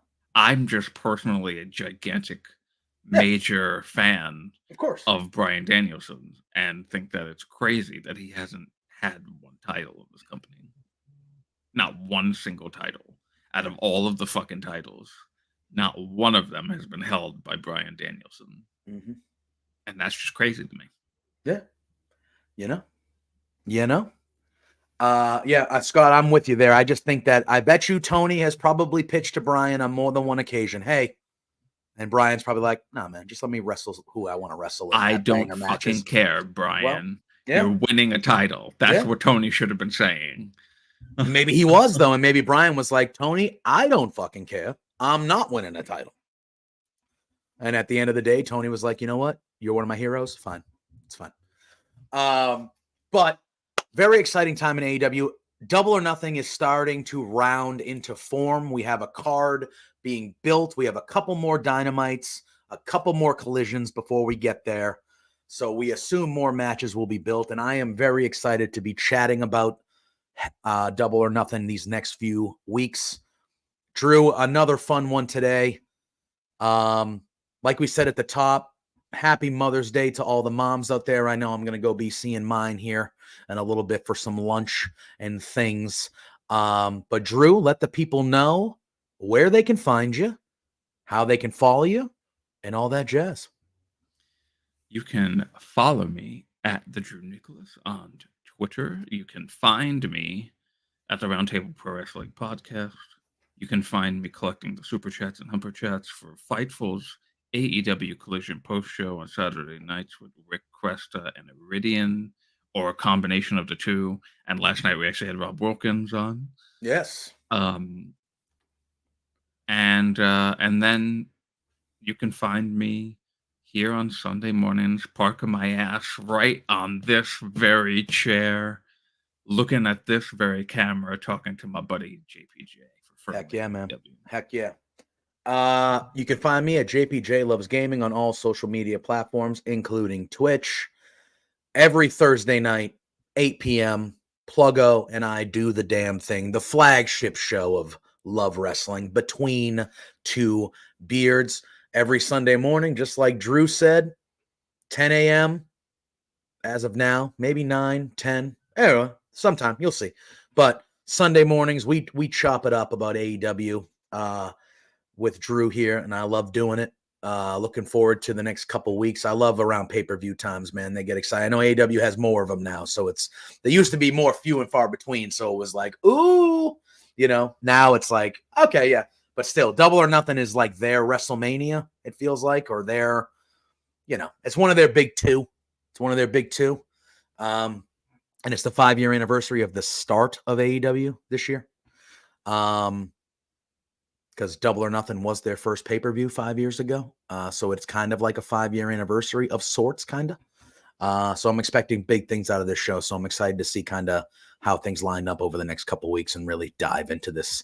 But yeah, thank you for everybody in the chat. Spencer, Bossman, Scott, Ophelia, Omar, appreciate you all. Thanks everybody for tuning in.